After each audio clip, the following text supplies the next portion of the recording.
안녕하세요. 뉴스반장입니다.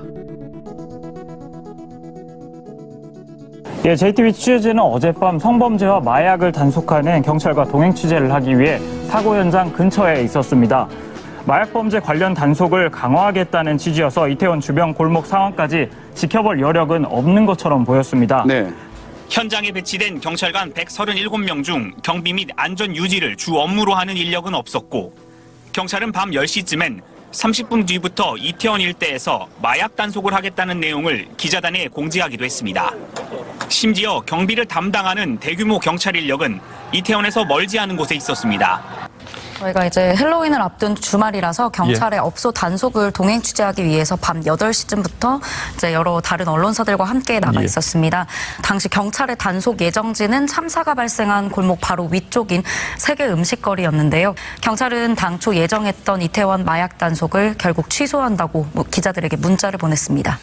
그런데 단속 예정지에 대해서 얘기를 해요. 그게 어디냐? 참사 발생 골목 바로 윗길 세계 음식거리. 사고 골목과 T자로 연결된 길이 세계 음식거리예요. 세계 음식거리에서부터 이 사실상 사고가 발생한 거거든요. 그러니까 마약 단속하는 사법경찰들이 그 사고고 난 골목 바로 연결된 세계 음식거리를 일제 단속하려고 잠복근무하고 있었다는 겁니다. 그 거리에서 마약 사범을 현장 검거하려고 사법경찰이 대기 중인데 거기서 경광등을 든 기동대가 잔뜩 깔려 있으면 방해가 되지 않겠나. 이런 추정은 합리적인 추정인 겁니다. 사건 전체를 복귀해보면 핵심은 한 가지거든요. 혼잡 경비를 담당하는 질서유지를 담당하는 기동대가 왜 예상되는 혼잡에도 사전에 배치되지 않았는가. 이게 직접적인 사고의 원인 아닙니까? 인파 밀집에 대한 대응책이 없다는 거 아닙니까? 그리고 경력 배치 계획도 사전에 없었다는 거잖아요. 그게 이상하잖아요. 왜 사전에 배치가 안 되냐는 거예요. 사전이든 당일이든 왜 기동도 배치가 안 되냐, 이게 핵심입니다. 그리고 그 배치가 안 된 이유 중 하나로 유일한 이유는 아닐지언정 대대적인 마약 사범 검거를 기획했고 그게 우선순위였기 때문에 그게 영향을 줬다. 결국 이태원 참사는 용산 대통령실에 과다 집중된 경찰 경호 인력으로 인한 공백, 그리고 사전 준비 단계부터 대응 계획조차 수립되지 않았던 방치, 또 당시 마약 사범에 대한 대대적인 검거 작전으로 인한 사건 초동 대처 미흡으로 역대 최악의 참사를 맞았던 걸로 드러났습니다.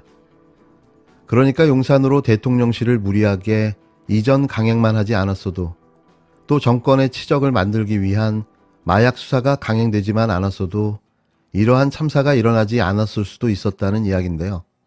국민 혈세를 무려 1조를 넘게 들여가며 벌인 대통령실 이전이 정권의 지지율 회복을 위해 기획된 대규모 마약 수사가 우리의 꽃같은 젊은 청춘 156명의 생명을 앗아가는 참사로 이어진 겁니다. 이 112 신고는 서울청, 서울경찰청 112 신고센터로 들어갑니다. 서울경찰청 112의 경무관을 비롯한 총경들이 이 내용들을 듣습니다. 그러면 서울경찰청장에게 보고가 되어야겠지요. 그러면 서울경찰청과 경무관 정도는 여기에 빨리 병력을 배치해야 된다라고 조치를 취해야 합니다. 그런데 이 112 서울경찰청은 이것을 듣고 무엇을 했을까요? 서울경찰청이 이 신고를 받음과 동시에 용산경찰서에서도 이 112 신고를 받습니다. 그럼 용산경찰서장은 무엇을 했을까요? 한 방송의 보도에 의하면 대통령실 주변에 100일 경비단, 이런 대통령 경호대 말고 당시 시위를 대비해서 1100명의 병력이 있었다는 겁니다. 경찰 병력이 있었다는 겁니다. 9시에 모든 것을 종결했다고 합니다. 그러면 그때 바로 용산경찰서장은, 서울경찰청장은 이 인력을 배치했어야 합니다. 그러면 이 사고는 없었습니다. 이것은 엄연한 인재입니다. 여기에 책임을 묻지 않을 수 없습니다. 사고 예방과 현장 지휘에 책임이 있었던 용산경찰서장은 참사가 시작된 뒤인 10시 17분이 돼서야 현장에 도착했습니다. 이태원 상황이 심각한 걸 알았는지 몰랐는지 그전까지 용산에서 벌어진 집회 통제를 지휘하고 있었던 건데요. 집회 현장에 투입됐던 경찰 기동대 역시 이태원 쪽으로 이동한 인력은 참사가 벌어지기 전까지 없었습니다. 참사 당일인 29일 오후 광화문에서 시작된 진보단체와 보수단체의 시위는 대통령실이 있는 용산 삼각지역 근처로 이어졌는데요. 밤 9시 무렵까지 삼각지역 일대에서 참가자 만여 명 규모의 집회가 계속된 겁니다. 이때 임제 당시 용산경찰서장 등 경비과장, 정보과장, 수사과장 등 용산서 간부들은 집회를 통제하고 있었는데요. 집회 현장 일대에 투입된 기동대는 1,100명 수준에 달했습니다. 사실상 용산서 경찰 인력이 이곳에 모두 투입되어 있었던 거죠. 이미 이태원에서 압사 위기를 경고하는 112 신고가 잇따른 상황이었지만 관할경찰서 지휘부와 기동대는 집회 관리에 주력하고 있었던 겁니다. 이러려고 행안부가 경찰국을 신설해 통제한 거죠. 누가 잘하나 인사권을 쥐고 흔드니 무조건 잘 보여야 했던 겁니다. 이날 기동대는 광화문과 용산, 여의도, 또 집회가 없었던 서초 권역에 배치됐는데요. 용산에 투입된 기동대 중에서 사고 전에 이태원에 투입된 인력은 없었습니다. 용산 서장 등 간부들은 집회가 끝나고 밤 9시 20분 현장을 철수했고 참사가 시작된 직후인 10시 17분이 돼서야 이태원에 도착했는데요. 그마저도 직속인 서울지방경찰청장에게 보고한 시간은 그로부터 1시간 이상 훌쩍 지난 11시 36분이었습니다. 특히 저녁이 되면서 대통령실 주변에 집회 참가자들은 줄어들고 있었는데도 이태원 쪽으로 재배치된 기동대 인력은 없었는데요. 대통령실 근처에서 야간 대기하던 기동대 1개 부대가 뒤늦게 이태원에 투입된 건 밤 11시 25분입니다. 참사가 시작된 지 1시간 이상이 지났던 거죠. 20명 남짓한 이태원 파출소 경찰관들만 현장에서 악전고투하고 있었는데요.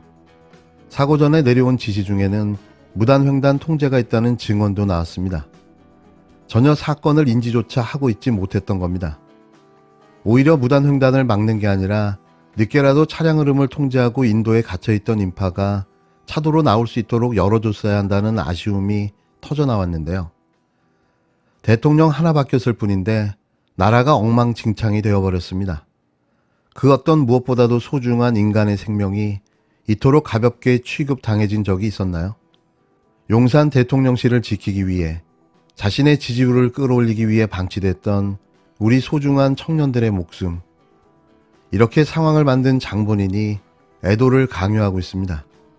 어제 대통령실은 윤석열 대통령의 대국민 사과에 전날 조문하면서 사과를 했다라고 밝혔습니다.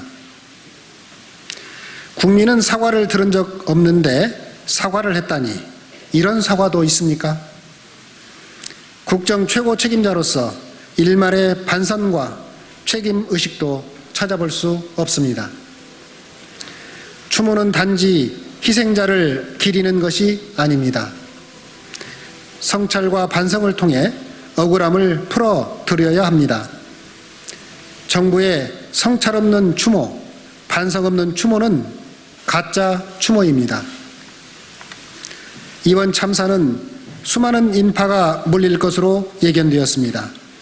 하지만 대통령부터 행안부 장관, 경찰청장, 서울시장, 용산구청장 누구 하나 사고를 막기 위해 대책을 세우지 않았습니다.